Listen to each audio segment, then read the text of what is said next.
Oi, pessoal, aqui é a Natasha do Capital Inicial. Olá, pessoal, eu sou Isadora Almeida. Olá, eu sou o Renan Guerra.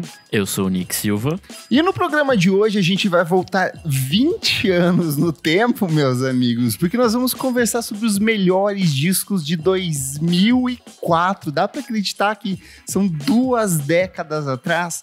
E para participar dessa conversa incrível, nós temos a participação da Maura Martins. Seja muito bem-vinda, Maura. Obrigada a todos e todos que estão presentes aqui. É um super prazer para mim estar aqui conversando com vocês. Eu, como uma pessoa crescida nos anos 90, anos 2000 ali, em 2004 eu tinha 24 anos, então eu me lembro meio vividamente assim, do que aconteceu naquela época. Que chique, tudo! Ela vem! A rainha do pop vem ao Brasil e o Itaú convidou o nosso podcast para assistir ao show do século, meus amigos, e curtir todos os hits da nossa diva favorita ali, ó, pertinho do palco. Nas próximas semanas a gente ainda vai dar várias dicas para quem quer acompanhar de casa ou ir ao show que acontece no dia 4 de maio. O Itaú preparou vários benefícios para quem quer ir para o Rio de Janeiro com muito mais conforto. Para começar, cliente Itaú tem R$300 de desconto em hospedagens no Rio de Janeiro com a Decolar. Descontão mesmo, meus amigos.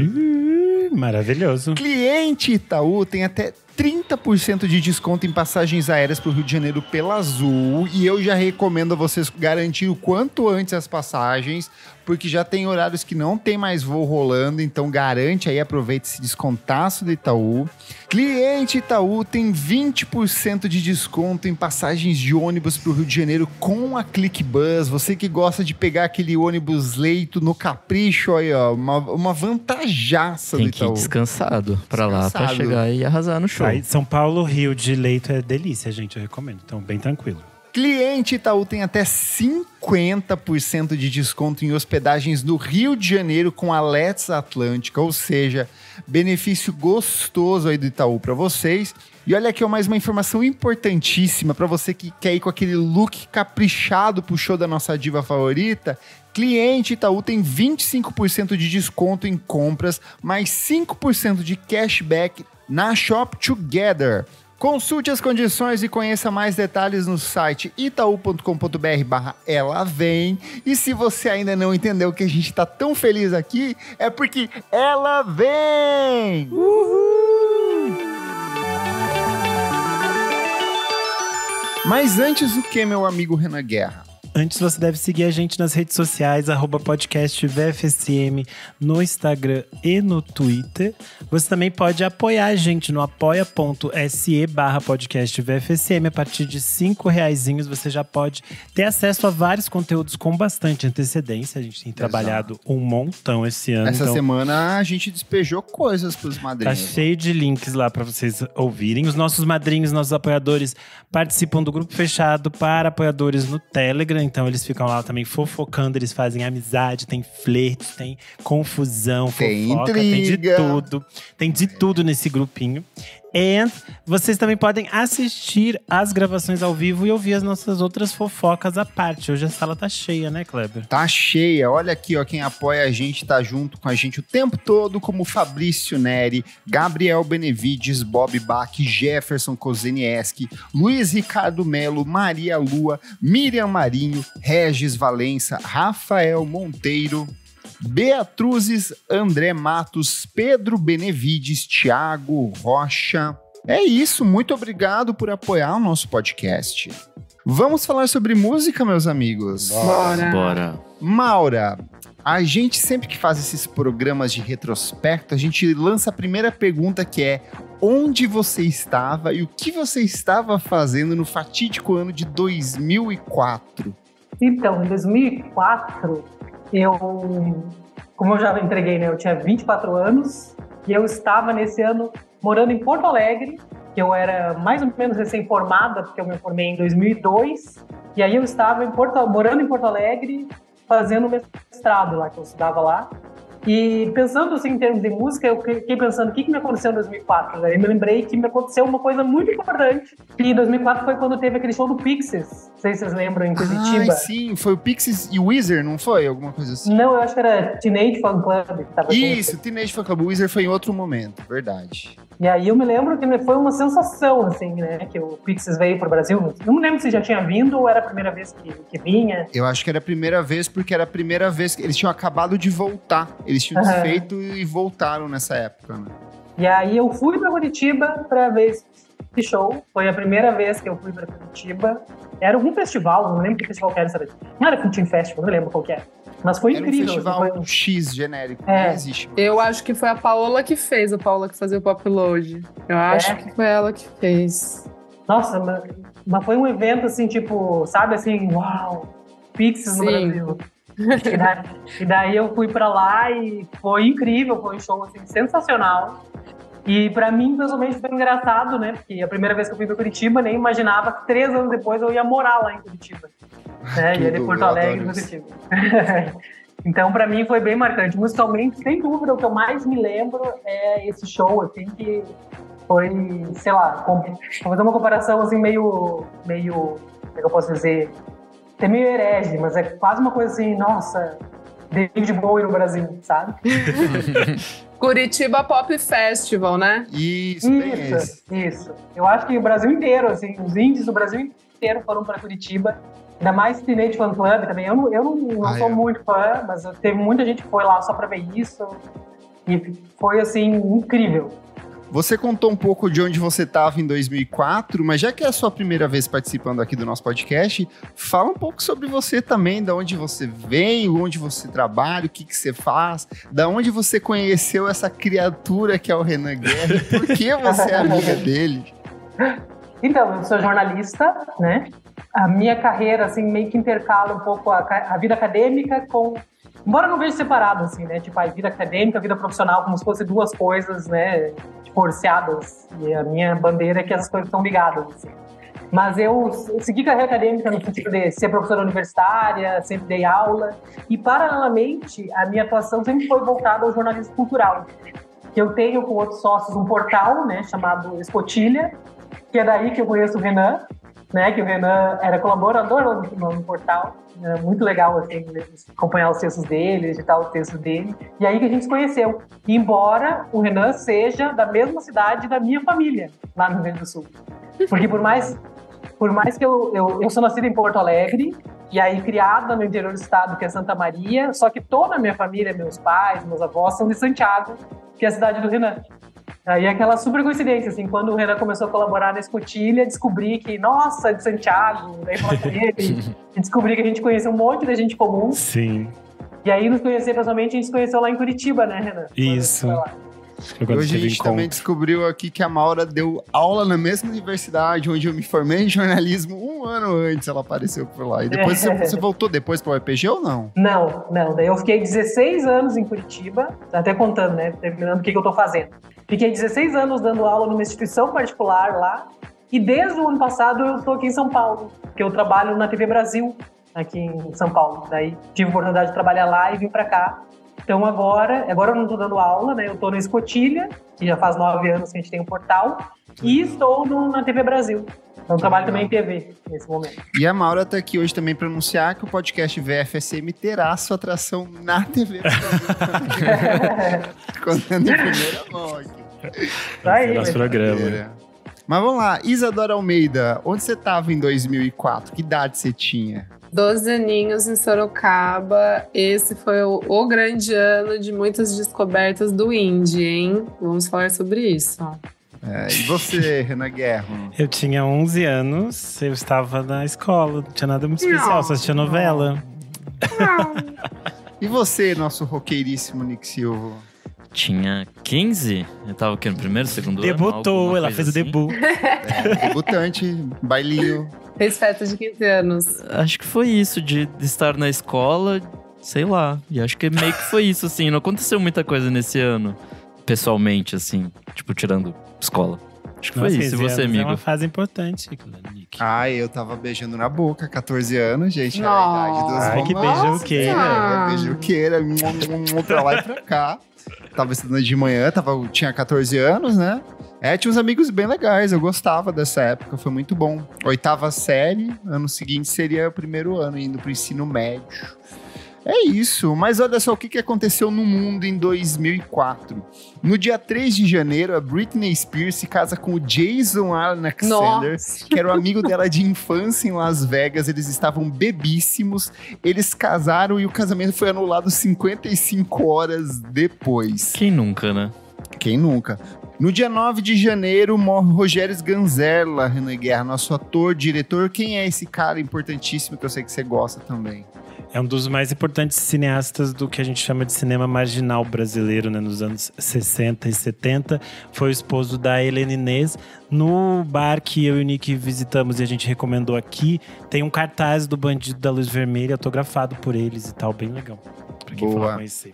No dia 23 de janeiro vai ao ar o último capítulo da maior novela das 7 de todos os tempos. Maior mesmo porque era gigantesca, Nossa, que era Kubanacan. insuportável. Maravilhosa, amava, ato eu amava. genial. Camp. Carlos Lombardi sempre será genial.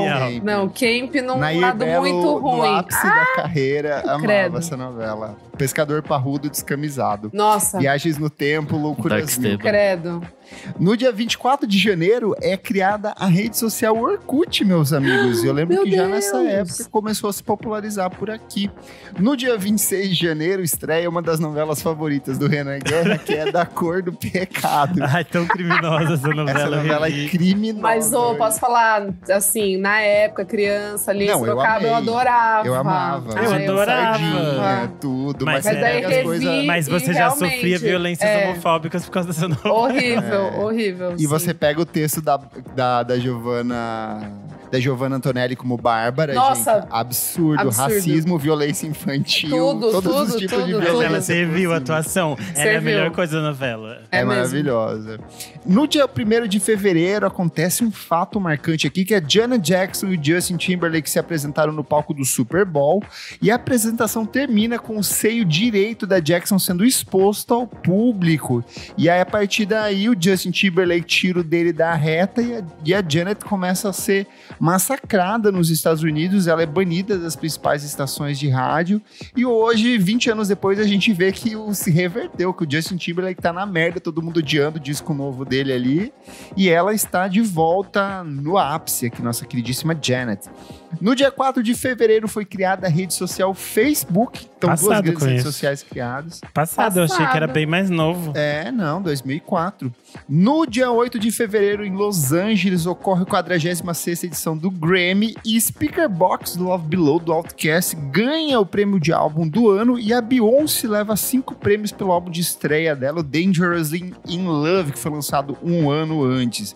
Em 15 de fevereiro foi criado o site de compartilhamento de vídeos digital, o YouTube. Então, nesse ano a gente tem Orkut, Caceta. Facebook e Passada com a internet, né? Nossa, Revolução. você vê. Aí foi criado a nossa extinção, né, basicamente. Nossa, acabou tudo. Só faltava o Twitter ali pra formar os 4 Cavaleiros do Apocalipse. de uma vez só ali. Caceta.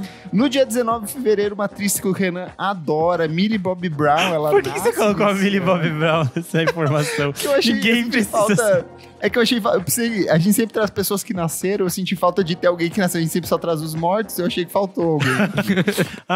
Tudo que ela fez de importante pra gente foi cantar Imagine. No Sphere.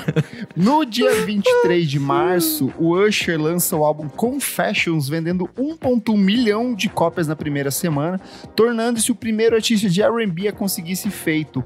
O álbum seria o mais vendido do ano, com 4 singles número 1, e a música Yeah, com participação do Lil Jon e Ludacris, seria o single mais bem sucedido do ano, e até hoje toca pra caramba, principalmente nos Estados Unidos. Ainda é um fenômeno o trabalho do Usher lá. No dia 13 de abril, Renan, estreia A Diarista na TV Globo. Esse também é bem criminoso de rever. Mas é ótimo. Dira Paz é reina.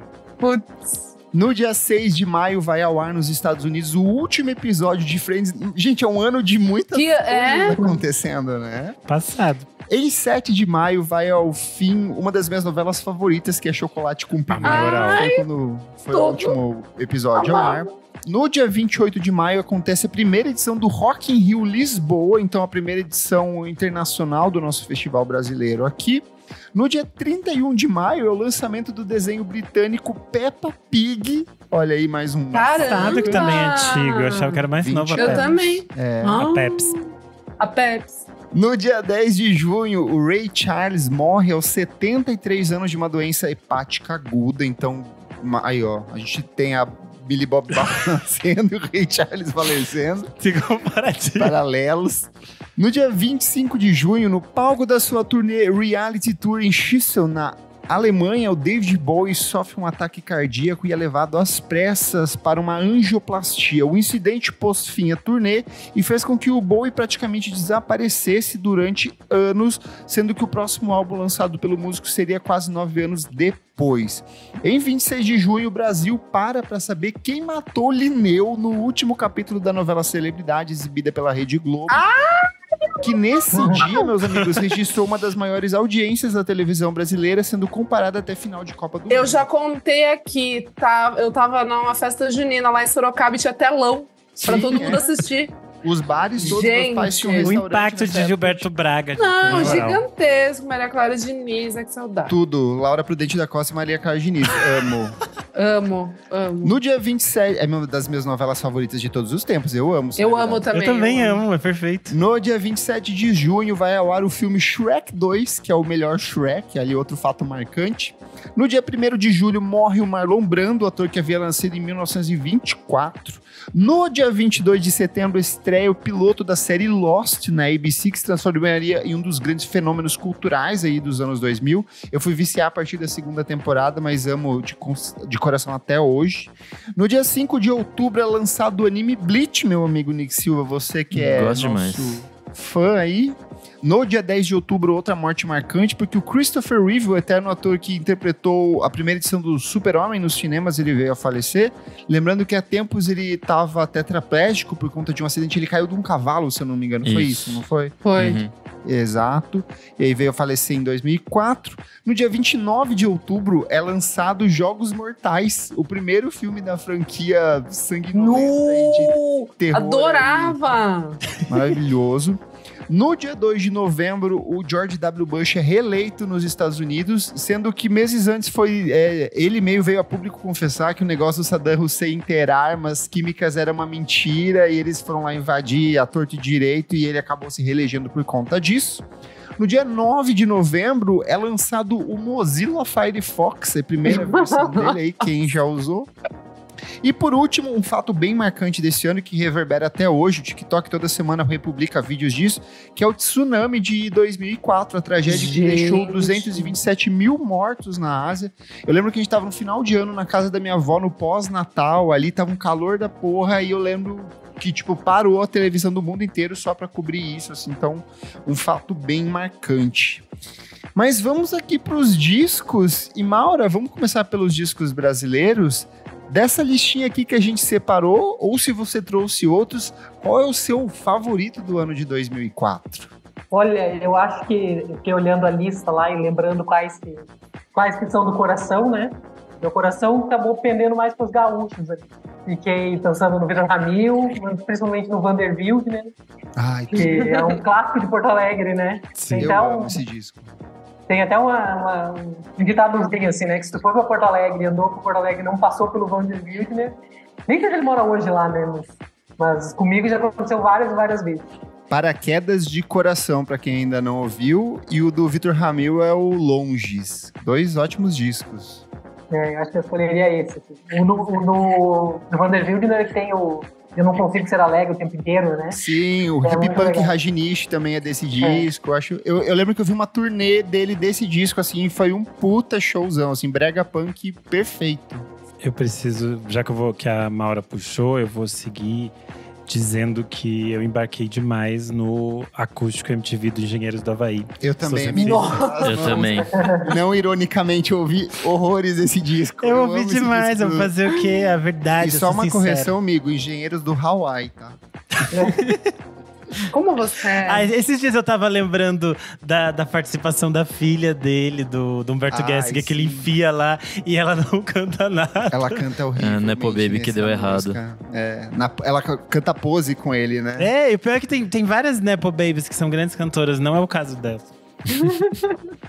Esse ano o Rio Grande do Sul trouxe outros ótimos exemplares. A gente tem o Cachorro Grande, com As Próximas Horas Serão Muito Meu Deus. Boas. Nossa, essa estreia, Meu puta, Deus. foda. Eu ouvi muito isso bom. aqui no MySpace, se eu não me engano, e eu lembro que fez estragos assim na minha cabeça.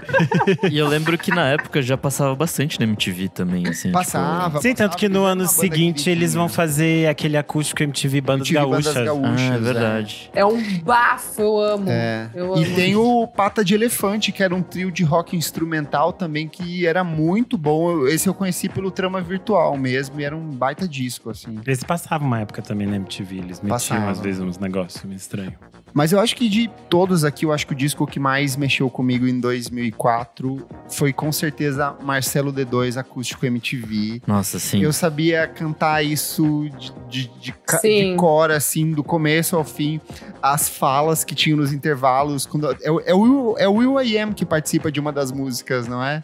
Ele participa, se não me engano. Tem o filho dele, o Stefan, cantando Nossa, odiando. E aí eu fazia a vozinha de criança toda vez que ele participava também. Quem não fazia é maluco, né? Quem É não muito fazia é bom, maluco. pra mim é um dos melhores acústicos MTV de todos os tempos. Infelizmente tá fora das plataformas de streaming por uma questão de batalha legal entre o D2 e a Sony, se eu não me engano, que é a gravadora responsável pelos 3 primeiros discos. E eu fiquei sabendo que o Marcelo não gosta desse acústico, assim, uma pena, porque eu sou completamente apaixonado. Era uma boa época dele. E nesse acústico Sim. tinha o Chores também. E, inclusive, teve disco do Charlie Brown Jr., que infelizmente foi uma coisa que eu ouvi bastante nessa época. Ei, Que é o Tamanho na Atividade. eu ouvi também. Porque Adorei. infelizmente, que isso? Eu não consigo mais hoje em dia, não. Não dá, tudo não. bem, não tem problema não. Mas na época era lindo. Eu amava. Eu Me passa o que ouvi veio do esse. surf. Me passa o que veio do skate. Tem o De Skate Eu Vim, De Skate Eu Vou. Nossa, essas músicas são horríveis. Essas são bem ruins. Maluqueiro Skateboard. gente. Tem umas músicas assim. Eu acho que essa é quando degringola a coisa, assim. Acho que nessa época já a banda já se perdeu. Ai, assim. gente. Me Não, porque tem divertia o horrores. Imunidade musical então, depois, que tem umas isso que eu coisas ia falar. legais Tem coisa. ainda. Tem Ela ainda, vai tem. voltar do Imunidade musical. Pô. Gente, vamos respeitar o nosso marginal alado. Sempre tinha coisas boas nos álbuns. Mas se for falar em rock music, eu não ouvi em 2004, eu acho que eu fui ouvir em 2006. Mas o Dead Fish com 01 é um dos álbuns que eu mais ouvi. Deixei pra vocês. Nessa época.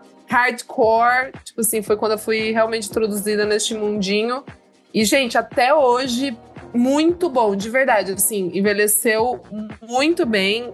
Fui no show deles recentemente, foi em dezembro, e eles continuam tocando. A Urgência, Queda Livre, Bem-vindo ao Clube. Vários hits. Vários hits. Esse álbum, assim, quem nunca ouviu o Dead Fish, eu convido muito, assim, é muito bom mesmo. Eu pensando agora, esse ano é muito decisivo, assim, pra mim. Porque eu coloquei até o blocão também. do Indie BR. Nesse blocão eu coloquei Mombojó com Nada de Novo, que pra mim é um dos melhores discos do rock nacional indie. Mas você ouviu na época, assim? Eu vi esse disco muito tempo depois. Tipo, 2010, assim. Eu ouvi um ano depois, que foi ali por 2005 que eu fui pra Trama Virtual e encontrei eles lá. E logo em 2006 tinha uma puta promoção por conta do disco novo.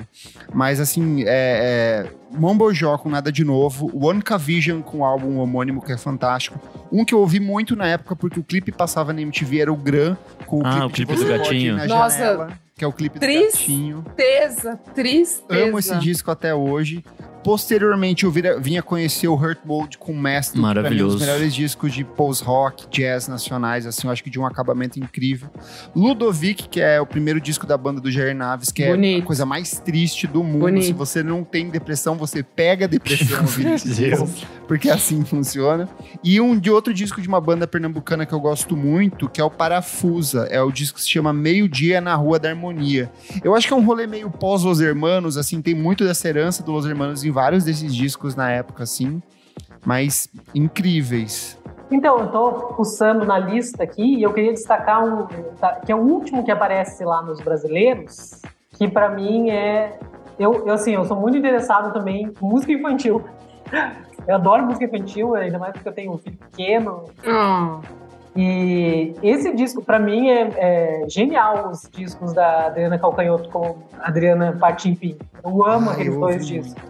Esse disco, o primeiro, esse que tá de 2004 é o primeiro, né, que ela lançou. Isso. Eu acho incrível, incrível. E foi uma coisa bem inesperada, né? Pra quem vinha acompanhando o trabalho dela, que estavam discos cada vez mais complexos. O anterior, se eu não me engano, é o Cantada, de 2002, correto, Renan? Eu acho que é o Cantada 2002. Mas é o Cantada mesmo, anterior. E era, tipo, ela tava bem mais sóbria, ela tava conectada com essas coisas mais alternativas. Eletrônicas, coprodução do Domenico Lancelotti. E ela vem com esse disco que é bem curioso, né? E é muito interessante, porque vira um hit, né, gente? Vira um grande louco. Sucesso nacional, assim. É muito absurdo esse momento. Porque ela pegou várias músicas adultas, assim, né? Não é música de criança. E ela... Eu acho que as pessoas subestimam muito o poder de entendimento das crianças. Isso vai se repetir alguns anos mais tarde, enquanto o Patofu faz o Música de Brinquedo. Que, de novo, é um repertório de músicas adultas, mas repensada para um público infantil, né? Sim, é maravilhoso. Acho que tem Trenzinho Caipira, né? Bailarina. Bailarina, a do Vinícius de Moraes, As Borboletas. E o hit do Claudinho Bochecha. Claudinho Bochecha. Ah, maravilhoso. Que ela ouviu na rádio e ela achou muito interessante. E ela pensou que funcionaria no disco de criança e funcionou. E virou um grande hit pra sempre, né? Muito absurdo. É música de casamento isso, gente. Já vi gente casando com essa música. Surreal. Mas um contraponto a isso, desse mesmo ano, e que é um dos discos, o top 5 discos mais vendidos de 2004, Xuxa Só para Baixinhos 5, que é aquele da capa da Xuxa num circo, que ela tá com uma roupinha vermelha. E aí vale lembrar que a Xuxa nessa fase, ela é uma das maiores vendedoras continua, ela sempre foi uma das grandes vendedoras de disco no Brasil. Esse disco simplesmente tem hits como Tchutchucão e aí levanta Bila Bilu, cara. É tipo assim, não tem como. Aí levanta Bila Bilu. Talvez essa música seja um pouco gordofóbica hoje em dia, talvez, não reouvi. Mas era icônica na época. Ó, nossos ouvintes que são mais novos aqui, o Matheus Erni falou: eu amava esse da Xuxa, é perfeito, torei muito aos meus 4 anos. O Gabriel Benevides falou: torei muito esse da Xuxa. E o Genilson Silva falou: Inário, era hit no meu DVD player. Aí, Maura, você que gosta de música infantil, você gostava da Xuxa? Eu sou, tipo, geração baixinha da Xuxa, né? Quando estreou o programa da Xuxa, o show da Xuxa, eu tinha 6, 7 anos. Antigamente era assim, eu até brinco que é engraçado hoje o medo que os pais têm de celular, né, de YouTube. Quando eu era criança, o medo era TV. Então era tipo, a novela eletrônica era Mara, via todos esses. Não cheguei a ser tipo baixinha fanática, amo a Xuxa, tem gente que ama a Xuxa até Não hoje. escreveu cartinha pra ela? Não, eu acho que talvez até tenha escrito. Mas pra quem não sabe, a Maura tá gravando com uma botona vermelha que vai até a coxa dela aqui. O chapéuzinho. Hoje dá raiva, assim, tipo, tinha todo o merchandising da Xuxa que a gente tinha. Tipo, eu me lembro a Barbie da Xuxa. Não sei se vocês chegaram a ver. A Barbie era aquela boneca gigante que ela matava as crianças durante a noite. Tinha boneca grande. Tinha grande, tinha. Mas tinha uma tipo a Barbie, assim, Sim. da Xuxa. Que era tipo que nem a Barbie que tem, só que era um nariz bem fininho, assim. Era muito engraçado. A minha irmã tinha, e ela tinha muito medo que eu fosse pegar a tesoura e cortar o cabelo da Xuxa dela, que ela escondia a Xuxa. Porque as outras bonecas dela eu cortei o cabelo. Mas a gente falou de Adriana Calcanhoto, essas coisas todas. É um ano, tipo, esse início dos anos 2000 é tipo meio fase de transição para as cantoras de MPB ali. Então as coisas estão meio… O mundinho MPB tá meio parado. A Bethânia tava lançando nesse início dos anos 2000 coisas interessantes, mas tipo, as cantoras só vão começar a reaparecer a partir do outro ano, do ano seguinte, que é quando a Cell vai lançar seu primeiro disco. Sim. E a gente vai começar a ter novas cantoras. Então esse ano não tem tantas cantoras, mas eu coloquei aqui na lista a Mônica Salmazo com o Yaya, porque é tipo bem representativo de quem é a Mônica Salmazo. Esse disco foi relançado, acho que no final do ano, pela 3 Selos, em vinil. É um disco muito bonito, tem ela cantando Assum Branco, do Zé Miguel Wisnik e tal. Acho que é bem representativo desse momento, assim. Tem também o da Bebel Gilberto, o Bebel Gilberto mesmo. Eu acho que ele é bem… Eu não Bebel gosto Gilberto. desse. Eu coloquei por colocar. Eu gosto então, eu acho que o anterior é muito melhor. É uma fase meio assim, parece que ninguém tá lançando grandes coisas que você fica assim, it's iconic. Aí você fica assim, Bebel Gilberto lançando Bebel Gilberto. Legal, sucesso, Bebel Gilberto. Foi um lançamento que teve nesse ano, entendeu? Aí você fica assim, é meio… Não, mas posso falar? Eu acho que um dos álbuns que eu mais ouvi na minha vida, sem exagero. Esse? Não, eu quero já mudar. Ah, agora. esse que é… Então, eu ia pra esse dizer que tem um que é iconic, pelo menos na minha vida. É Ivete Sangalo ao vivo, MTV ao vivo na Arena Fonte Nova. Eu sei até, tipo assim, sabe, quando ela vai falar com o público, aquelas… Você sabe assim, o grito da plateia, dos momentos da exatamente, plateia. exatamente. Quando a plateia grita maravilhosa, você sabe todos eu os sei momentos. todos, exatamente. Putz, esse daí, galera…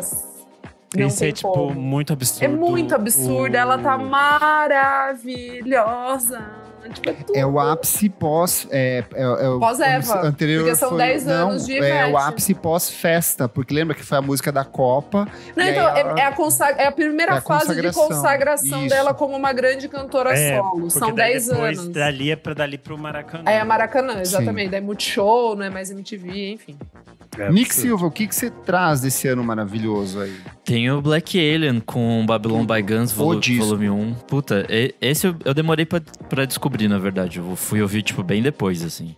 Mas é um disco… Ouviu hoje de manhã a primeira vez. É um disco sensacional, assim. Um extra funk, um extra punk. É maravilhoso. Acho que, enfim, tudo nesse disco, ele é bem grande, né? Ele é meio… Eu acho que ele é tem tão 13. grande que acabou impactando diretamente o próprio Blake Alien, assim. Tanto que ele só vai voltar lá em 2015 com o segundo disco. Ah, mas é que ele teve vários problemas com… Então, mas é isso que eu tô falando. Mais, né? Eu acho que é um impacto cultural, emocional e financeiro e tudo mais. Assim, um disco que mudou completamente a vida dele, né? Para o bem e para o mal, né? Puta, esse disco é maravilhoso. Um que eu quero citar aqui é a estreia em carreira solo do Seu Jorge, com Cru, que também é um disco que recentemente foi relançado em vinil, acho que pela própria Três Selos também. Esse ano ainda tem o Caetano Veloso fazendo versões para músicas estrangeiras com a Foreign Sound. Eu lembro que ele foi 8.8 na Pitchfork. Eu amo Ele foi esse álbum. Faustão cantar Nirvana, a versão Eu gosto, dele de Nirvana, exato. assim, eu tem muita gente que não gosta, tem Eu show acho dele esse no disco Barreto. Ai, chiquérrimo. Eu acho essa fase Caetano Crooner meio tipo assim… Eu acho só ok, assim. Existe. Eu é mais um gosto. disco lançado. Eu gosto da versão dele de Come As You Are. Acho, tipo, meio cafona, fazendo feelings. Chiquérrimo. Essas coisas assim, né? Sei lá. Sucesso. Eu gosto muito. Eu gosto muito. Discos brasileiros citando rapidinho, porque o grosso mesmo tá na lista internacional. Acabou La Tequila, importante grupo carioca, lançou o Som da Moda, um trabalho importantíssimo para essa cena carioca dos anos 2000. A gente tem o Rômulo Frois com Calado, é o princípio dessa fase mais interessante dele que eu gosto bastante.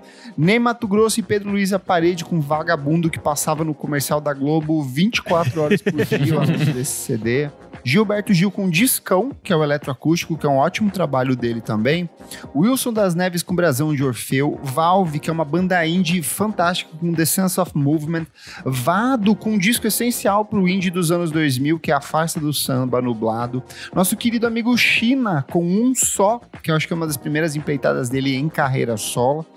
Canastra, que eu acho que só eu e o Renan lembramos desse, com Traz a Pessoa Amada em 3 Dias. É um disco meio que de Big Bang, assim, ska, meio bizarro. Grenade, que é uma grande banda indie da época. André Bujanra com O Infinito de Pé. Júnior Barreto, cantor e compositor pernambucano excelente, com o álbum homônimo de estreia dele. Ele teria várias dessas músicas regravadas posteriormente. E é isso. Vamos para os discos internacionais, meus amigos? Bora! Maura, dessa seleção fantástica aqui, qual foi o que mais mexeu com seu coraçãozinho aos 24 anos de idade? Qual fez você ir até as Americanas comprar um CD pra ouvir? Olha, eu vou citar um da lista ali, que tem vários ali que eu amo bastante, mas esse que é do coração até hoje, porque é uma banda assim que pra mim tá na lista das favoritas da vida, embora eu não ouvi em 2004, tá? Eu devo ter ouvido esse disco lá por 2012, que é o disco de estreia do TV on the Radio. olha! Muito bom. Muito bom. Um absurdo, assim. Desperate Youth Bloodthirsty Babies, muito bom. É engraçado porque eles já circulavam ali na cena de Nova York desde, sei lá, final de 90 ali. 2000, começo dos 2000. Eles têm uns 3 CDs meio que demo, CDR, assim, até chegar nesse aqui mesmo. E esse ali tem umas músicas que eu acho que são muito marcantes do repertório deles, tipo Staring at the Sun, que eu acho que é uma das melhores músicas. Quer dizer, eles são maravilhosos. Eu sou suspeita porque eu sou muito fã. Eu também amo. Fã mesmo.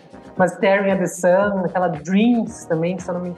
Tava até lembrando se essa música foi regravada, porque eles têm uns covers, assim, né, que eles às vezes põem no disco, cover do Pixies, né, se eu não me engano, eles fizeram. Não sei, que me deu a impressão, esqueci de pesquisar, se Dream já foi marcado, porque essa música pra mim é bem marcante, assim. Mas é de fato um discão mesmo, excelente. Não acho que é o melhor deles, sabe? Não. Mas como disco de estreia é um... Eu prefiro os dois seguintes, o Return to Cook Mountain de 2006, se eu não me engano, e o de 2008, não é Family Tree, como é que é o nome? O que eu falei, Isadora, errado? Não é o Nine Types of Light, né? Não, esse é o de 2011, enfim, mas é aquele da capa azul. Gosto muito. TV on the Radio é uma banda, assim, que... Não sei se vocês têm essa experiência, às vezes, de não ter a experiência com o disco, sabe? Tipo, eu tenho com as músicas, daí é quase como se na minha cabeça as músicas... Você faz o seu próprio disco dele. Eu faço um disco, assim. Então eu até tenho dificuldade de lembrar, essa música tá nesse, sabe? Sim. Mas nesse disco tem umas 3 músicas, no Desperate You, que tá no meu disco mental. Perfeito. Gente, eu vou puxar um blocão, porque a gente pode ir todo mundo de mãos dadas com as nossas calças skinnies e camisas coladas da Reverb City, porque nesse ano...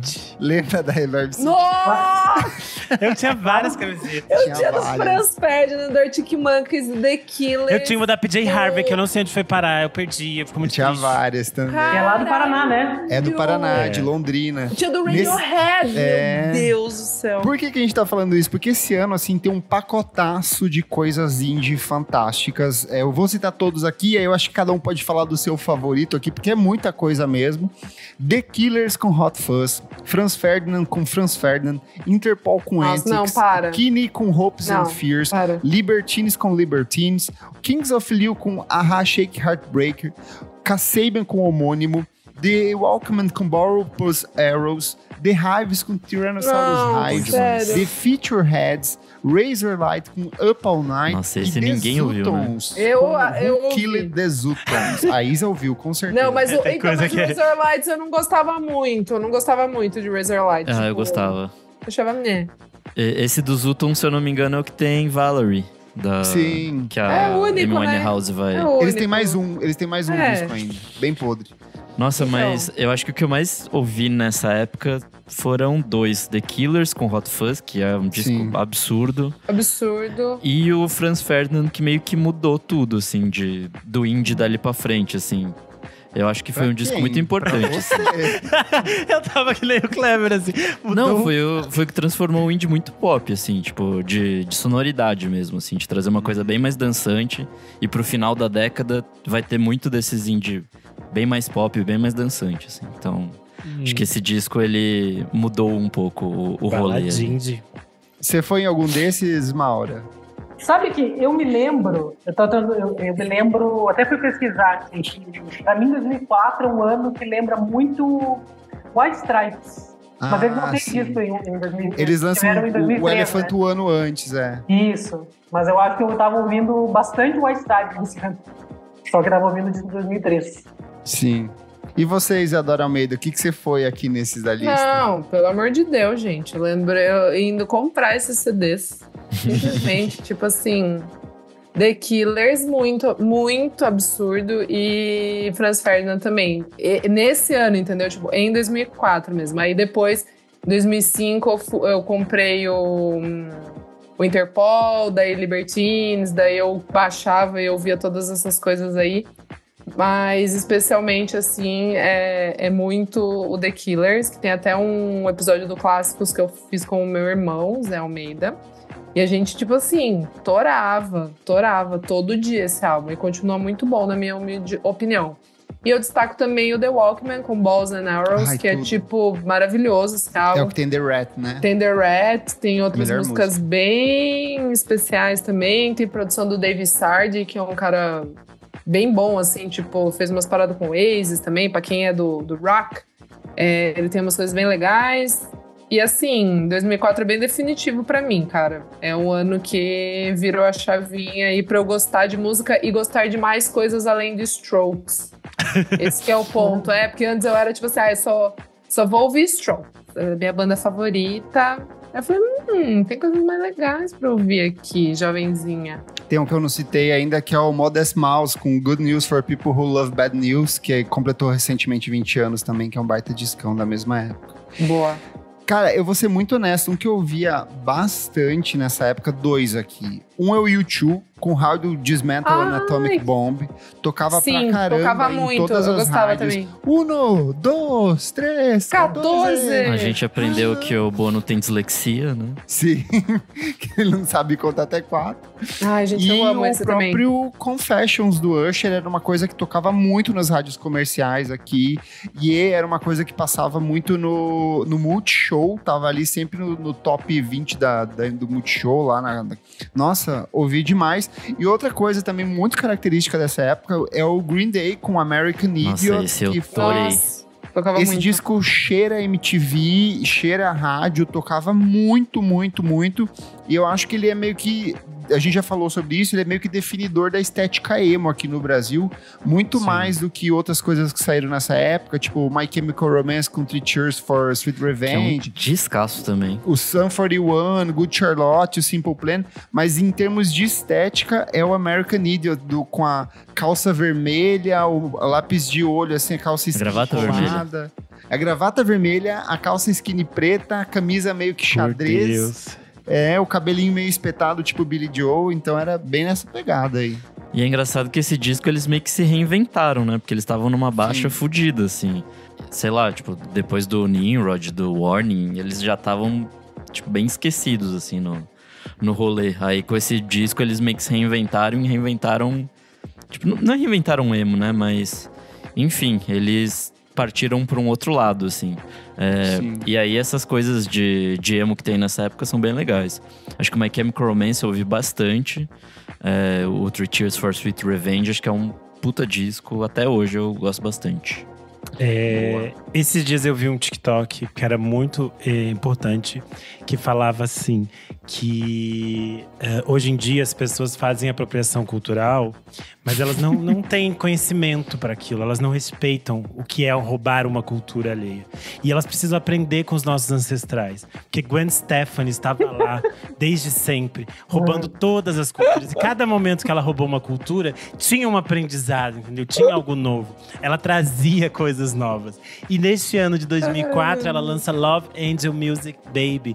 Esse disco é tipo assim, absurdo. Tudo! Ele simplesmente tem Rich Girl, Hollaback Girl, What Are You Waiting For? Ela roubou a cultura japonesa, ela inventou as Harajukus ali.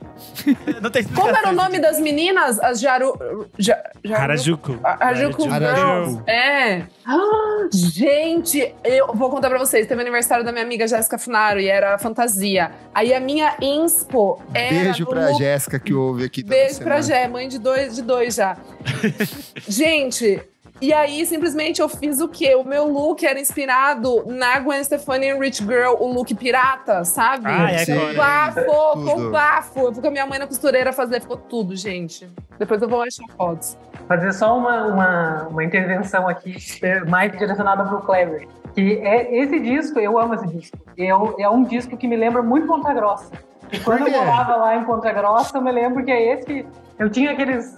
Eu já tava lembrando até com o meu colega lá, o Rafael Schwenner, sabe? Deve Foi meu professor também. Se ele estiver ouvindo, um abraço, Rafa. Um abraço, Rafael. E esses dias... Deixou em recuperação, desgraçado, mas estamos aqui. Esses dias eu até mandei não sei se vocês viram que tinha aqueles templates do Instagram, que era aqui que tava tocando no seu MP3, daí botava aqueles MP3zinho, sabe? Que eram aqueles Foston. Isso, que cabia 10 músicas. Cabia 12 músicas. E eu acho que isso foi lançado ali por 2006, assim, porque eu me lembro que eu e o Rafael, a gente se juntou e comprou no Mercado Livre pra dividir o frete, né? A gente comprou 2. E era esse Fostonzinho, assim. E aí eu me lembro que o que eu mais ouvi que eu carreguei lá é esse disco da Gwen Stefani. Então, quando eu tava indo pra UEPG, Era o que eu mais ouvia nesse disco. Por isso que me lembra muito Maravilhosa. Muito bom, muito bom. Pra gente fechar essa fase, esse momento pop, é importante citar Kelly Clarkson com Breakaway, que é o disco que tem "She Should Be Gone", que é tipo o grande hit. Because of You, então é tipo bem marcante para todas as Tem Breakaway pessoas. também, não tem? A faixa de título? Que também Sim. era uma baladona, assim? É o primeiro single do disco. Tem também Avril Lavigne com Under My Skin. Avril Lavigne. Ever Lavigne. E você ouviu? Tem a Anne com Animal. Ai, morreu. Ai, amo! Perfeito. Depois ela Eu morreu. amo. Tem as Ai, que Destiny Child com horror, Destiny mano. Fulfilled. Mas Que ela, é o ela- último disco delas. Não, ficou com juntas. Deus. Ficou com Deus. Enfim. Ai, quase me afoguei aqui. Enfim, eu tava falando dos pops, mas o Kleber até fez um bloco aqui só pra mim. Ele separou na Bloco pauta. das esquisituchas do Renan aqui. E faz todo Ai, que é sentido. tua. Pois simplesmente eu nasço nesse ano. Quando a Joana Nilsson lança O Renan nasce de uma cuia de chimarrão e lava vulcânica, assim, na Islândia. no formato de harpa. E nesse ano que a Joana Nilsson lança seu disco de estreia, The Milk Eyed Mender. E é meio que a fase que ela entende que ela não pode ter que lidar direito com a mídia, ela meio que se esconde pra sempre a partir disso, porque basicamente quase todas as resenhas ficam falando o quanto a voz dela é esquisita, o quanto ela é tosca. Afinal o quanto de ela é... contas, ela é uma elfa, né? Um Não, ser só da que floresta eu tava- que realiza desejos. A Stereo Gun, eu acho que fez um texto super interessante sobre os 20 anos do disco, e é uma jornalista que faz uma pesquisa bem ampla. E aí ela resgata uns textos, assim, que eu tava lendo, e eles são completamente violentos. Tipo, você pensar que a Joana Nilsson era, tipo, uma adolescente, praticamente. E aí os homens escreviam umas coisas nojentas sobre ela, assim, sabe? É bem bizarro. Vou resgatar esse link da matéria e depois eu mando no grupo dos apoiadores. Mas é bem interessante porque meio que tá meio ali. É o disco talvez mais pop dela, no que seja possível de ser pop, porque são faixas mais curtinhas. Tanto que depois algumas foram até usadas em trilhas de filme e tudo mais.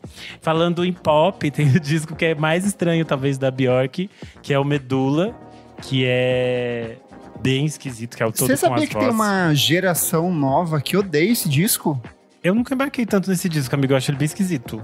Eu amo gosto algumas dele, coisas. mas tem uma galera que odeia, assim, tipo, acho bizarro. Então, mas também tem uma galera que odeia because it's preconceito, né? Que é, por exemplo, as pessoas adoram usar as músicas que ela fez com a Tânia Tagaki e ficar falando super mal das músicas. E é tipo assim, gente, é um canto ancestral da comunidade inuit dela.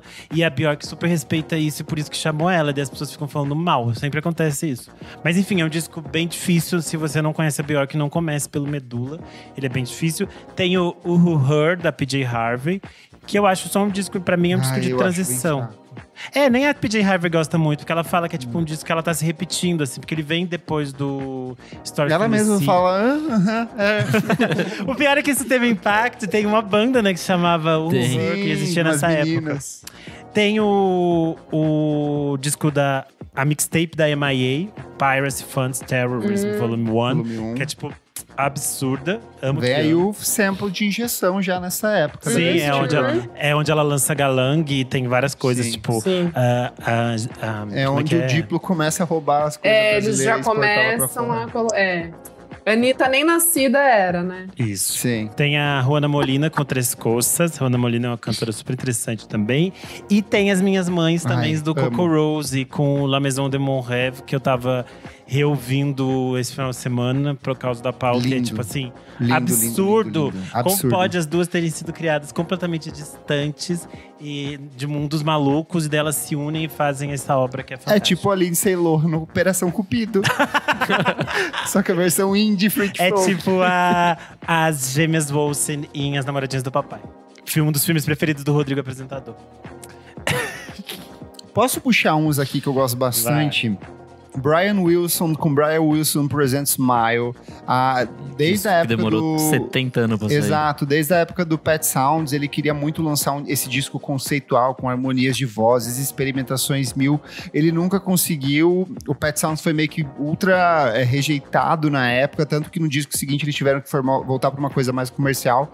Mas aqui ele decidiu resgatar esses materiais de arquivos. Esse disco, assim, nossa, eu acho fantástico. É como se eu ouvisse Deus cantando as coisas que eu encontro nesse disco. As harmonias de voz desse trabalho são absurdas. Outro disco que eu gosto muito dessa época, Real Killy com More Adventures. Nossa, esse disco é muito bom. É o que tem I Never, é o que tem Potion for Folks. É um discão de indie rock com vocal feminino. Me fez apaixonar pela Jenny Lewis, que hoje tá em carreira solo com uma pegada um pouco mais alt country ali, porém fantástica. E eu sei que hoje em dia existe toda uma celeuma em cima de 2 discos por conta dos artistas, mas o primeiro é o Arcade Fire com Funeral. Pra mim, eu acho que ela é obra decisiva do indie dos anos 2000. Assim, eu acho que esse dos melhores álbuns.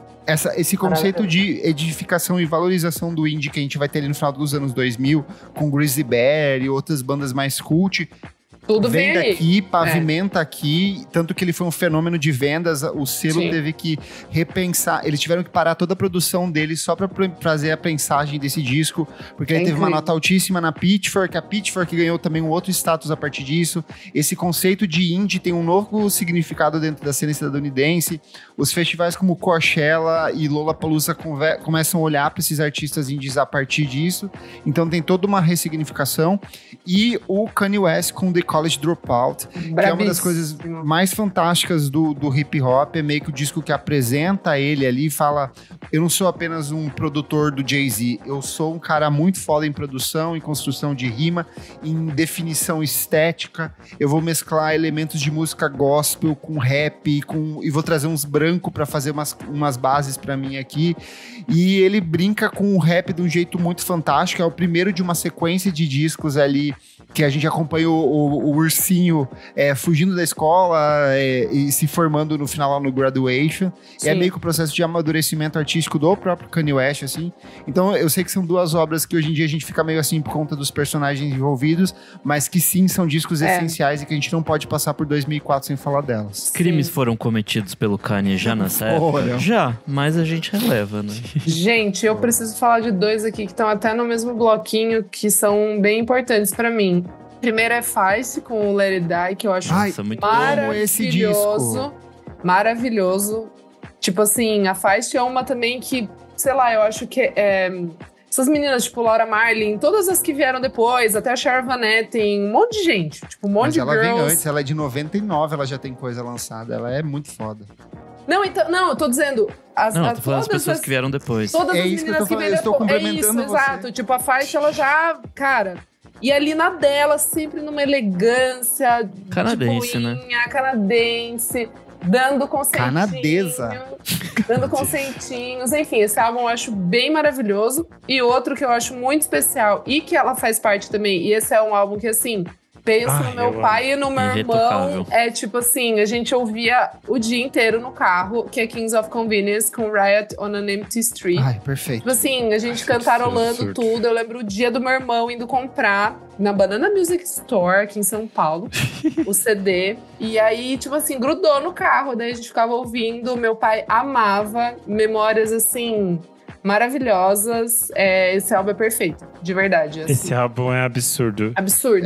No pacotinho, um banquinho e violão, tem também o Sufjan Stevens com Seven Swans, que é o princípio dessa fase acústica dele.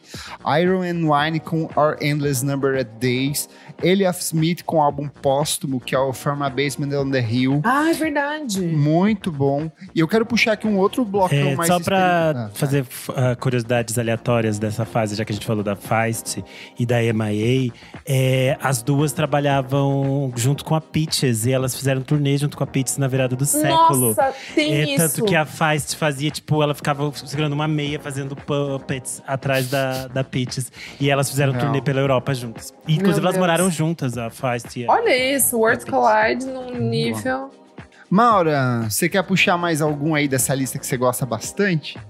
Eu gosto muito, muito, muito do Arcade Fire, desse disco. E até ia comentar que, pra mim, aqui talvez seja a melhor música do Arcade Fire, né? Na minha humilde opinião, tá nesse disco, que é Rebellions. Maravilhosa. Sim. Maravilhosa. It. Incrível. A música, eu coloco na minha lista das músicas mais alegres já feitas no mundo, né? Que quando tu tá deprê, assim, se colocar essa, já começa a subir o humor, assim, é maravilhosa. E o disco do Air também eu gosto bastante. Muito bom. O Talk Walk, né? Um discão, lindão. Eu tenho um aqui, ó, só uma dobradinha, porque esse ano também é muito importante pro rap, pra uma pessoa específica que eu sou apaixonado, que é o MF Doom.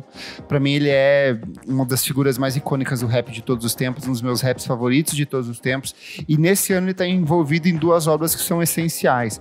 O primeiro é o próprio disco solo dele, que é o Food, que é um disco que ele brinca muito com essa questão de sample, de música brasileira, de olhar para essas músicas ao redor do mundo e trazer esse estilo de produção um pouco mais fragmentado, mas sempre com uma rima muito provocativa, ácida, referenciando o universo de quadrinhos.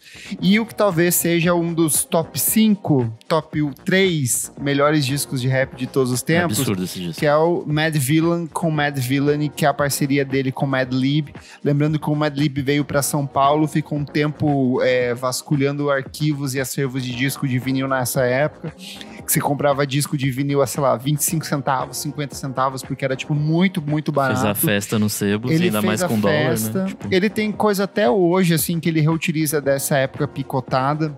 E tem uma coisa que é muito maravilhosa, que é, por ele estar ouvindo um tipo de música que ele não conhece, o picote dele no sample é muito diferente do que seria um brasileiro sampleando, porque ele corta as palavras no meio. Então você cria um estilo de produção muito diferente, e juntos eles fazem esse disco desse personagem meio vilanesco, desse olhar para os personagens vilanescos das histórias em quadrinho. É um disco totalmente experimental, jazzístico, a base para o que a gente gosta de Flying Lotus, porque a gente gosta de Thundercat. O próprio Kendrick Lamar é um cara que bebeu muito desse estilo de produção também. Então, 2 discos de uma das figuras mais geniais que já passaram pela história da música, assim, fantástico. Perfeito. Eu queria falar de 2 aqui. Como você estava falando de rap, eu vou puxar o The Streets com a Grand Don't Come For Free. É seu esse. É tipo assim, é insano esse álbum, é uma ópera rap. O álbum todo é contando as histórias desse casal, né? Que seria o Mike Skinner, que é o The Street, com uma mina, tipo, acho que chama Simone, alguma coisa assim. E, cara, é muito impressionante esse álbum, assim. Tem umas coisas que... Não sei, eu acho que trouxe muita mudança pra música britânica urbana, assim, sabe? Tipo... O Original Pirate Material, que é o primeiro, claro, é o álbum seminal ali, mas esse álbum ele tem um refinamento muito interessante. Tem umas brisas do Mike Skinner, assim, de tipo... Ele tava lendo muito sobre roteiro, sobre como escrever de um jeito, tipo, roteirizado mesmo, assim. Não só, tipo, palavras e encaixar pra fazer música, né?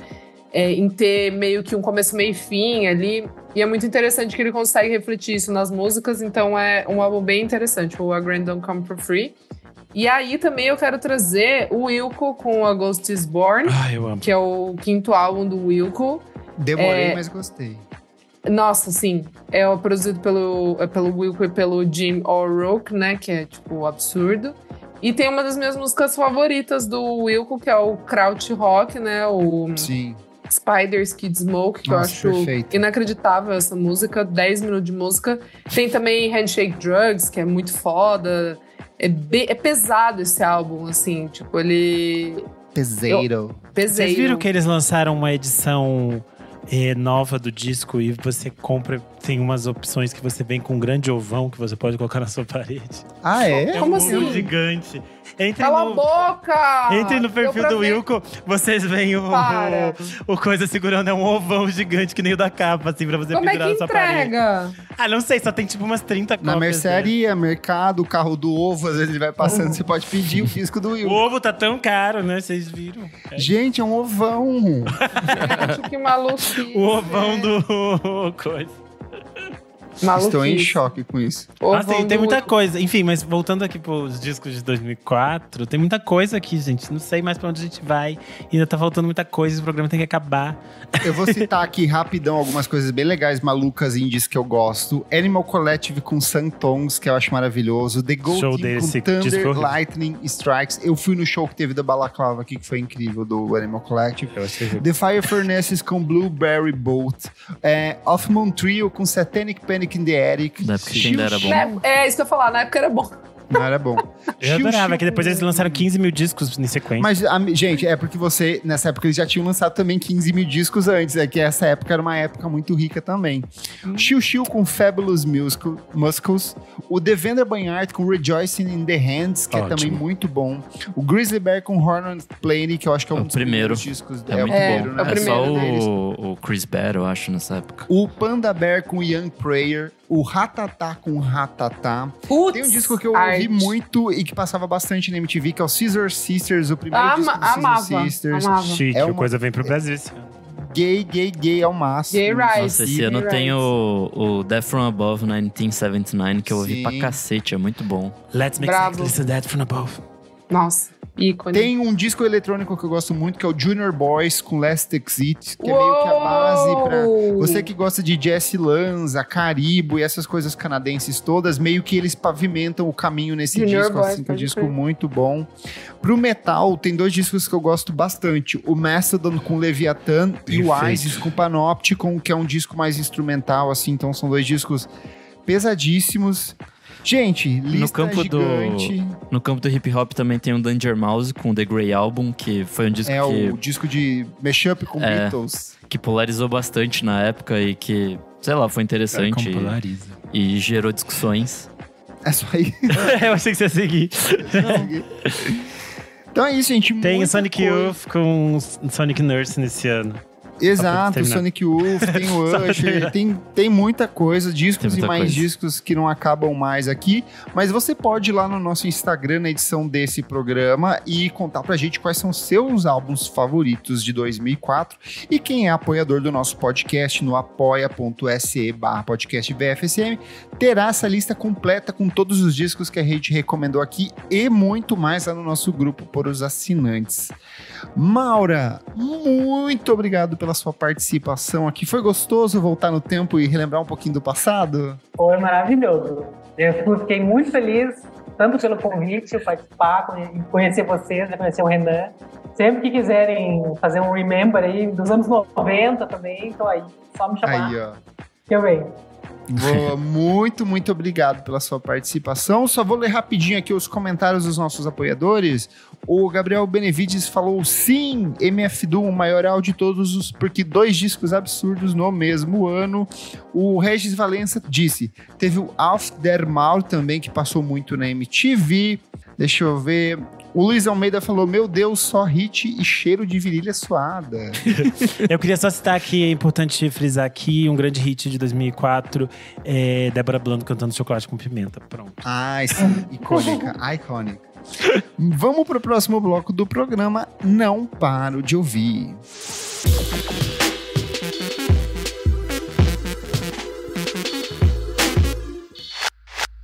Segundo bloco do programa, não paro de ouvir. Meu amigo Renan Guerra, o que é esse bloco? Nesse bloco, a gente traz dicas que não saiam do repeat. Ai, temos 2 álbuns da semana. Não, você não vai falar. Você não vai falar. Silenciada.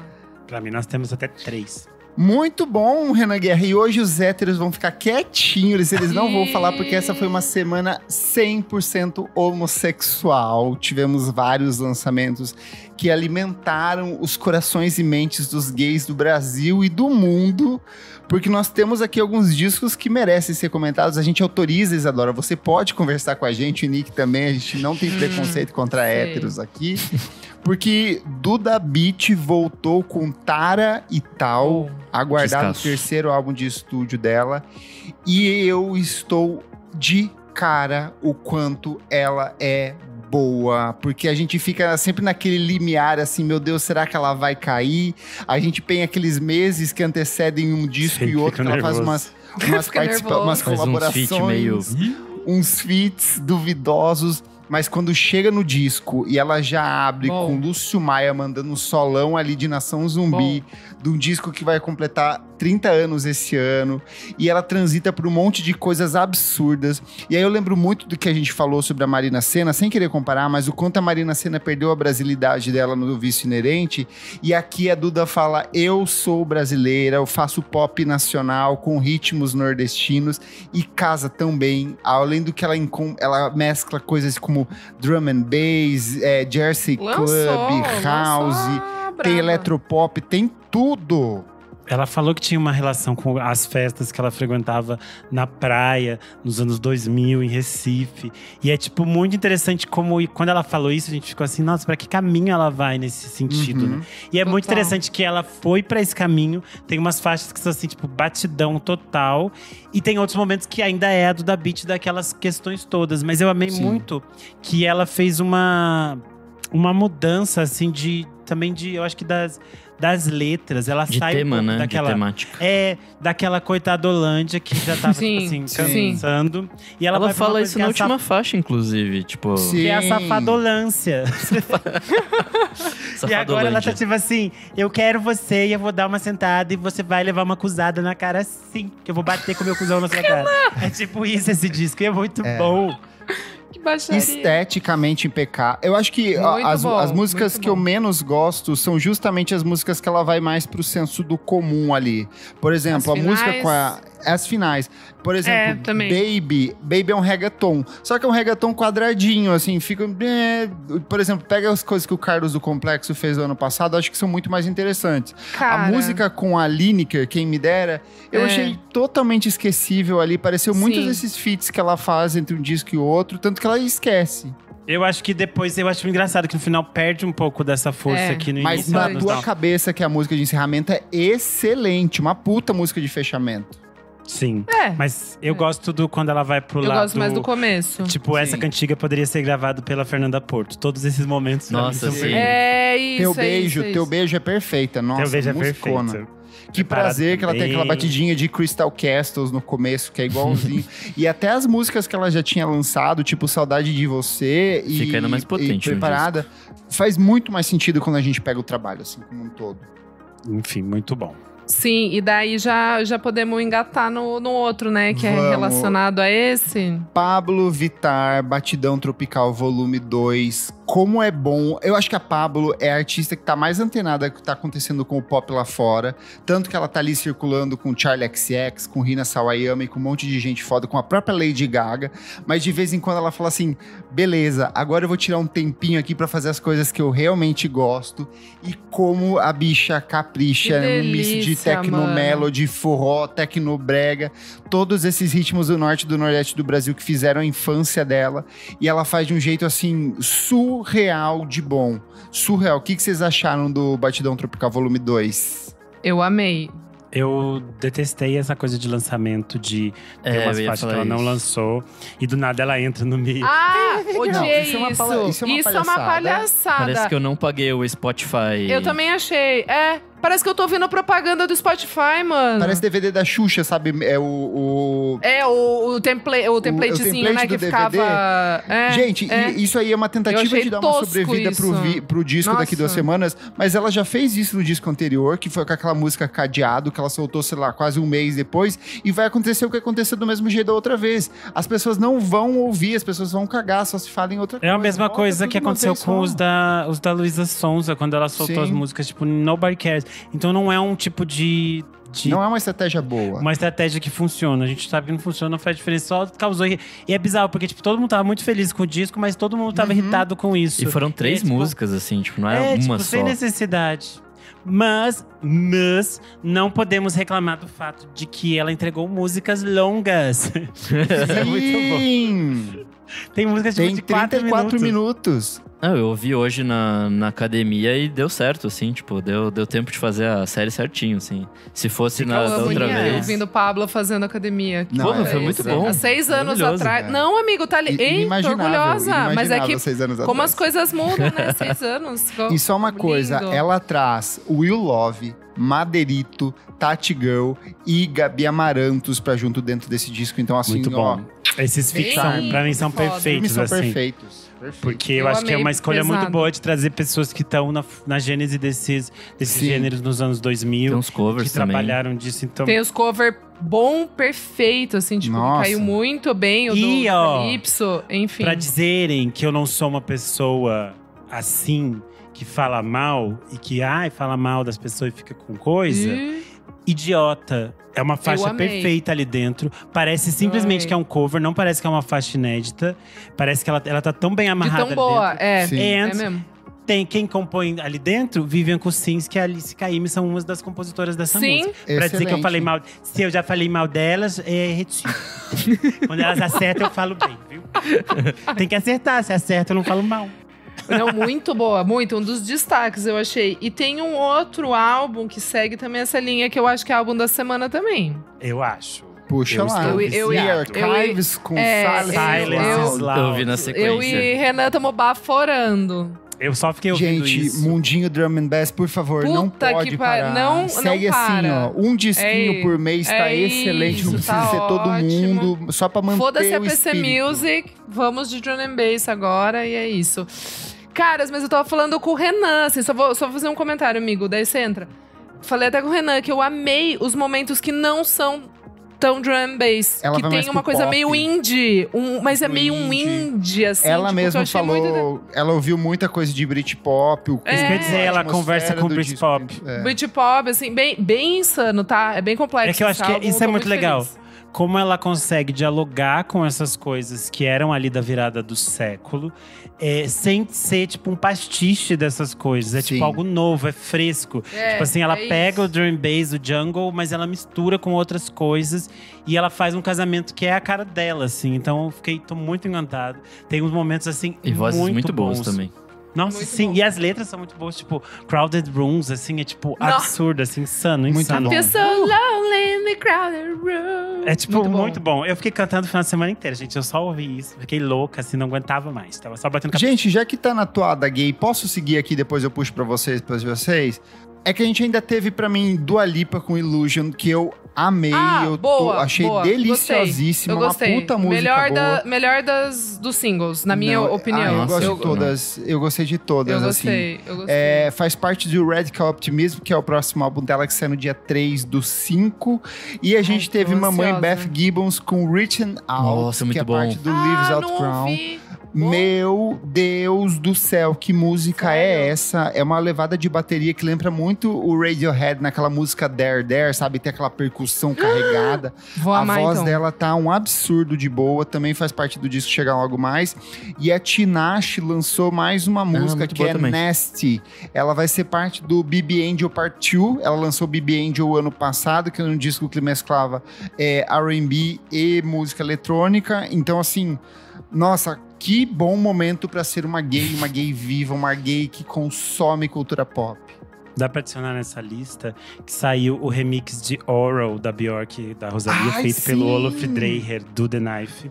Nossa, Acho que tem chique. super a ver com a vibe Brazilian dele, que passou um tempo no Rio de Janeiro esse ano.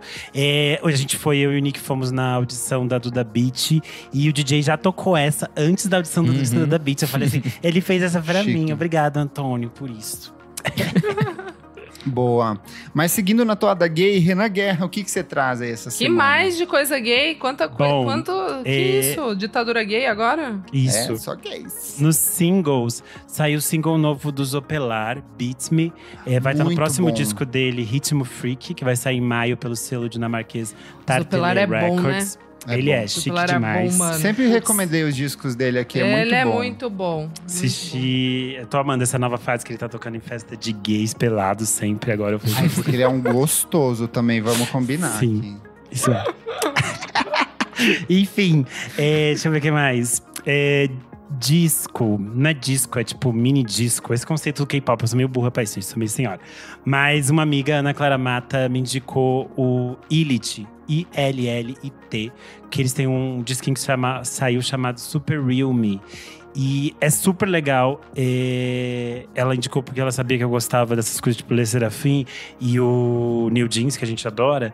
E, tipo, esse Super Real Me é, tipo, muito bom. É muito interessante como elas passeiam por vários gêneros de música eletrônica, mas elas sempre conversam com isso por essa perspectiva pop, assim. Eu acho que isso é muito rico no K-pop, né? Como eles têm conseguido navegar por esses gêneros de música eletrônica dos anos 90 e 2000 e trazer isso pro novo, assim, pra algo extremamente moderno e meio que, tipo, futuro, assim. Então, eu tô bem encantado por esse Super Real Me do Illit. E, além disso, saiu também o disco da Nausete do Luiz Tati, que eu vim recomendando aqui já há algumas semanas, que estão lançando singles, que é o de Lua. Ele meio que resgata a parceria de carreira dos dois, como tem várias músicas do Tati que a Ná já tinha gravado e coisas que eles gravaram juntos no Rumo e tudo mais. Então tá bem bonitinho o de Lua, da Nausete do Luiz Tati. É isto por hoje. Isadora Almeida. Gente, acho que a última diquinha aqui que ficou faltando falar é que como mesmo o Kleber bem disse, né? O Amendunes, que é um cara que só eu e ele gostamos aqui no Brasil. E talvez Não, eu mais descobri umas que tem mais quatro um fã no pessoas. Twitter também. Tem mais. Mas eu acho que o Dota gosta também. Tem mais umas. O Augusto também, meu amigo, gosta. Acho que tem mais umas 4 pessoas que gostam. Ele vai lançar o álbum que a gente já falou, né? Death Jokes, dia 10 de maio. E aí ele soltou uma música chamada Round the World, que tem 9 minutos. E é uma beleza, hein? Então, Pirada. assim, estou ansiosa. E você, Nick Silva, que já nem faz mais parte da cota hétero aí, tá mais viadão que eu e o Renan junto. O que você traz? Eu tenho o Old Dot com 176, o novo single deles, mais um do Weirdos, que é o primeiro disco deles, né? Enfim, aquela dupla de jazz londrino, do saxofonista e a baterista, produzido pelo Dan Carey, aquelas coisas que a gente gosta. Gostamos. O disco vai ser lançado no dia 21 de junho, ainda tem um tempinho. Mas enfim, todos os singles até agora foram interessantes. Mas a coisa que mais me captou hoje foi o Aaron Fraser, que voltou depois de muito 3 anos do lançamento do primeiro disco dele. 3, Nossa! Ele... Quase 4, porque o disco saiu em janeiro de 2021 ainda por cima. Ele lançou Introducing em 21, que é um disco ótimo. Certeza que tá na nossa lista de 2021 ali, porque eu baforei demais esse disco. Ele voltou com 2 faixas que chama Payback e Into the Blue. Essa segunda é o nome do próximo disco dele, que vai ser lançado no dia 28 de junho, pelo selo Dead Oceans. Nossa, outro tão gostoso. Morro de tesão por esse homem. A primeira me pareceu uma vibe meio jungle, assim. A banda Sim, jungle, total no caso. jungle. De ser uma coisa mais animadinha, esse soul funk retrô, assim. E a segunda é mais baladona, cara do primeiro disco dele. Muito boas as duas. Minha próxima dica é a Baby Rose, que lançou um EPzinho chamado Slow Burn. Muito bom também. Em parceria com Bad Bad Not Good. Eu não conhecia essa mina, achei bem interessante. Ela tem uma vozona de soul, assim, esse soul mais antigo, sei lá, tipo um Etta James da vida. Uma voz potente de gente fumante, assim, tipo... muito legal. Tem mais uma diquinha aqui de disco, que é a Papisa com Amor Delírio. Eu amei esse disco. Gravei com ela um por trás do disco, então vocês podem me ouvir falando com ela ali durante 45 minutos. Dessa vez não foi 1h30, Kleber. Pode ficar tranquilo. Glória a Deus. Enfim, é um descasso, produção do Tagatágua, músicas sobre amor, muito bonito, enfim. E minha última dica, que é o Stillhouse Plant, que lançou o disco If I Don't Make It, I Love You. Foi, assim, a história foi que o Kleber me passou no meio da semana, só mandou o link e não falou nada. Aí eu dei o play. Porque eu não quis criar expectativa nenhuma, porque eu sei que não é um disco fácil de gostar. Então tem que ouvir. É uma mistura muito louca de pós-punk, jazz, art rock, enfim. É um encontro entre King Crew e Tears, basicamente. Opa, vou ouvir, hein? Gostei da venda. Gostei. É um disco bem maluco, assim, amiga. Eu guitarra, lembro que eu tava bateria e voz só. Eu tava tendo uma conversa com o Renan algum tempo atrás que a gente raramente ouve música que gera desconforto. A gente assiste filme, vê, sei lá, telas, vê foto, mas a gente... que causa um desconforto, mas a gente raramente... Telas? Quem é você? Telas, frequentador de museu. Mas a gente raramente ouve galeria. música que causa aquele desconfortinho. Acho que esse disco tem um pouco disso, assim. Tem hora que tá então uma pode ser que bagunça eu completa. goste. Amiga, você que gosta daquela banda Guila do trio... Band. Não é. Não é exatamente, é mais pegada. jazzy. É mais na nesse pegada caso. daquela banda que você gosta lá dos Três Sujinhos, como é que é o nome? Tem várias de Três Sujos. Aquela que você e o Dota gostam. Três Sujos? É, o que lançou disco ano passado, lançou 2 discos. Ai, Baritalha. Baritalha, mais na linha Baritalha. Ah, então basta. Mas só que mais torto. Maluco, tá. Mas enfim, é isso. Vale a pena a experiência. E você, amigo Kleber, ainda sobrou alguma coisa? Olha, eu respeitei os espaços de todo mundo aqui. O espaço jazz é do Nick, mas como ele não deu, eu preciso dar. Com Shabaka, Perceive Its Beauty, Acknowledge Its Grace, o primeiro álbum de estúdio do Shabaka Hutchins. Esse que é um dos grandes nomes do jazz britânico. Disco tem participações de Moses Sumney, Esperanza Spalding, Laura Mishi, Floating Points, Elucid.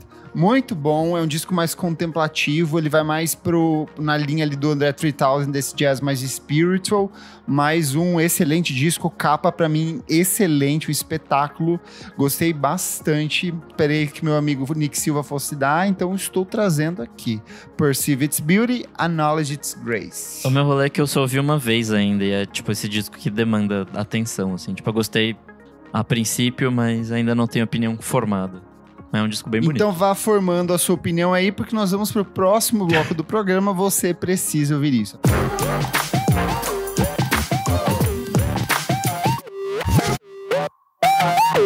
Nosso terceiro e último bloco. Você precisa ouvir isso. Nick, o que é esse bloco?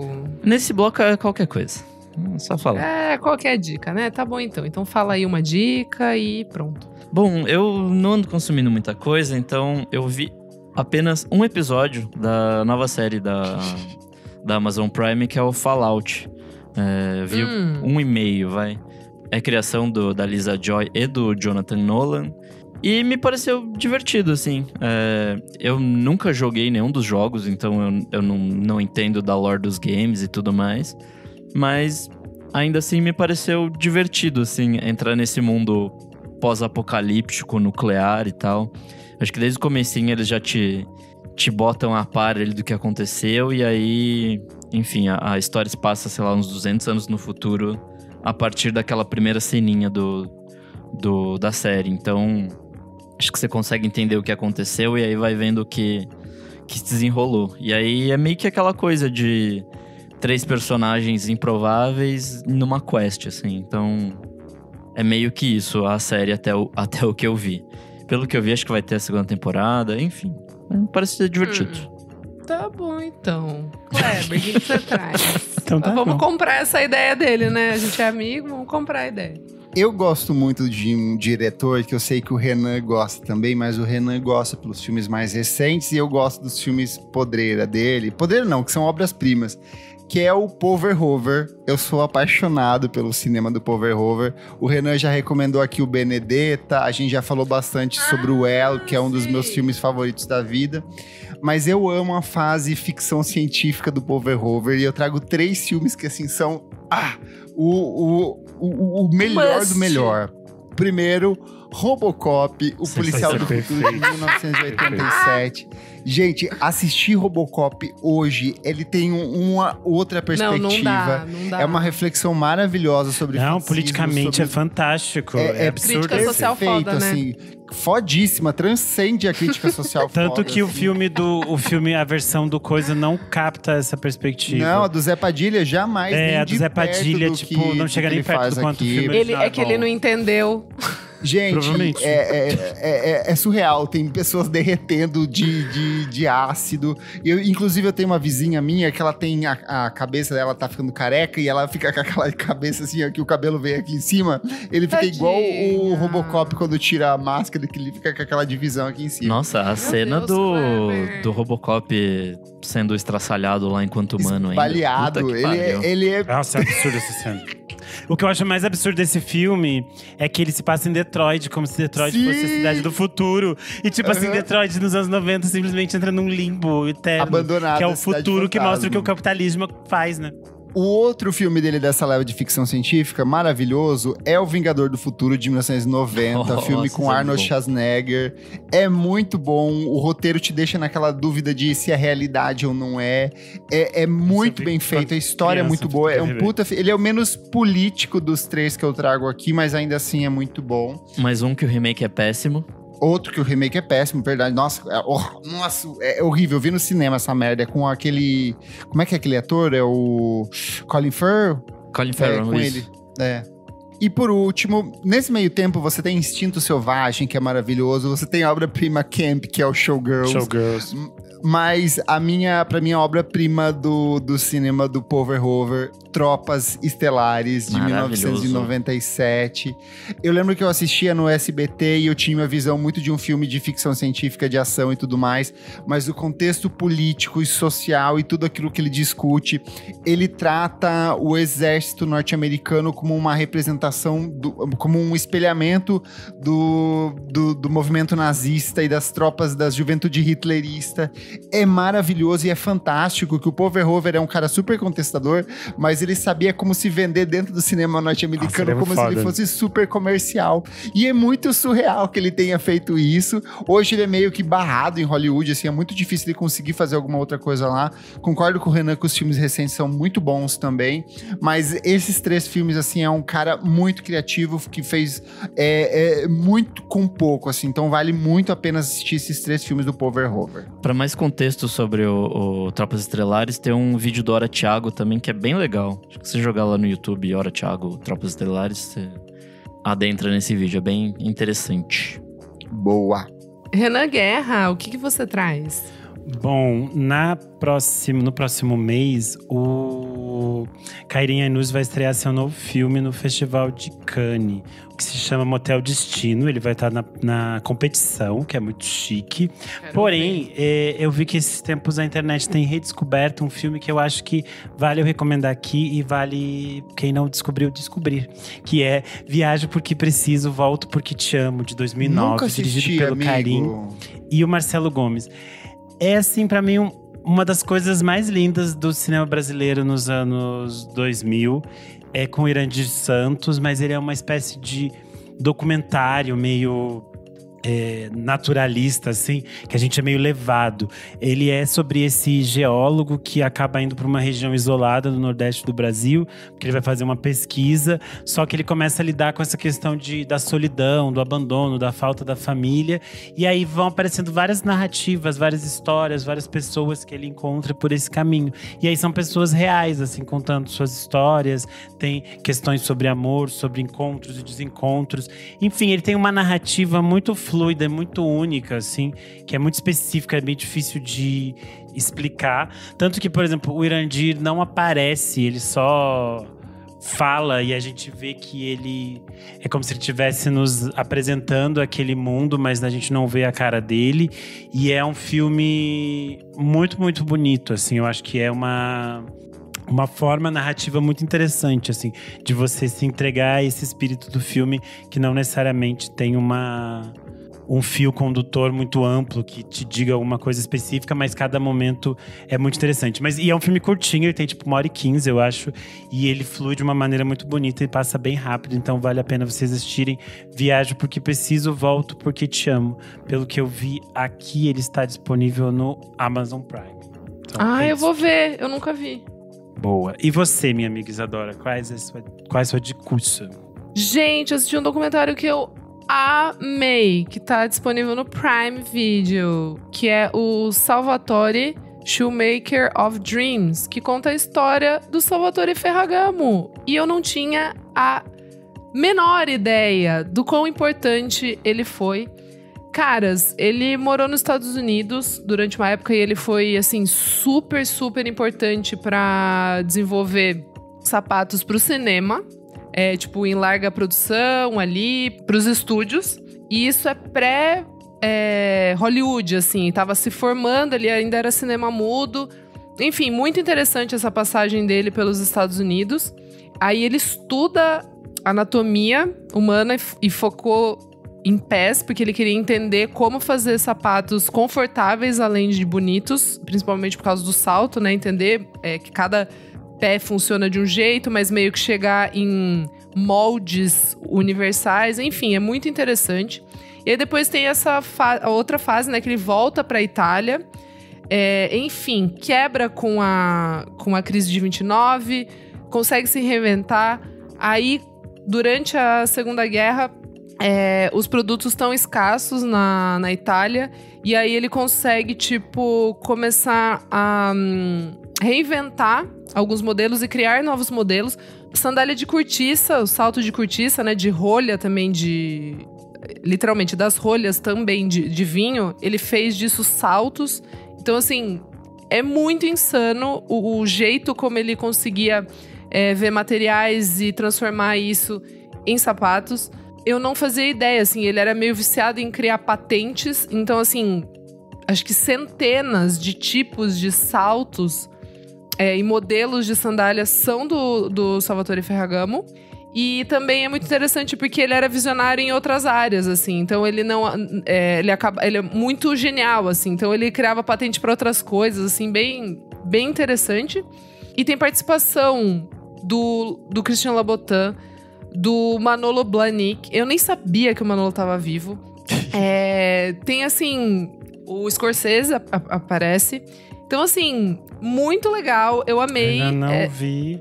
E é do Luca Guadagnino, né? É isso que eu ia falar. E é dele, a direção do Luca, que fez o... Meu Deus. Call Me By Your Name. Call Me By Your Name. Até os Ossos. Exato. Que vocês adoram também. Então, Challengers. Gente, é uma delícia, assim. É um documentário super gostoso de assistir. Tem muito também da família dele que conta, né, os causos, porque ele morreu relativamente jovem, assim. Tipo, ele morreu com 60 ou 62 anos, alguma coisa assim. Mas enfim, eu amei. Eu adoro documentário de moda. Quando é bem feito, eu acho um babado. É isso. Arrasou.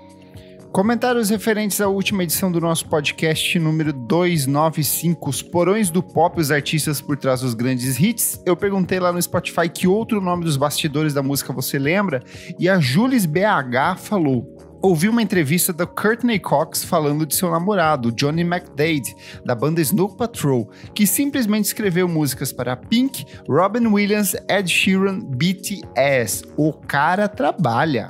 E um outro comentário aqui, ó, do Rômulo Basso, ele falou: olha eles, fazendo publi pra Fernanda Montenegro e a Bebê Espelança. Fazemos mesmo. Eu sou @KleberFak no Twitter e no Instagram, dicas diárias de música todos os dias, e você também pode acompanhar o meu site musicainstantanea.com.br. Eu sou @AlmeidaDora no Instagram, AlmeidaDora _ no Twitter, e é isso. Eu sou _Renan Guerra no Instagram, no Twitter e no TikTok. Eu sou @Nick_Silva no Twitter, Nick Silva no Instagram, e você lê meus textos lá no Monkey Bus. Não esquece de seguir a gente nas nossas redes sociais, @podcast VFSM em tudo. Segue a gente na sua plataforma de streaming favorita, e se puder, seja um de nossos apoiadores no apoia.se/podcast VFSM. A partir de R$5 por mês, você participa do nosso grupo fechado para assinantes, ouve programas lançados com muitos meses de antecedência e se diverte aqui, ó, nas gravações ao vivo, como o Luiz Ricardo Melo, o André Matos, Miriam Marinho, Maria Lua, Leonel Moura, Pedro Benevides, Jefferson Kozenieski, o musculoso Marco Antônio Gomes, Gabriel Benevides, Fabrício Neri, Beatruzes, Maria Lua, eu falei? Não falei. E Maria Lua, muito obrigado por apoiar a gente e até a próxima edição do nosso podcast. Tchau, tchau! Tchau!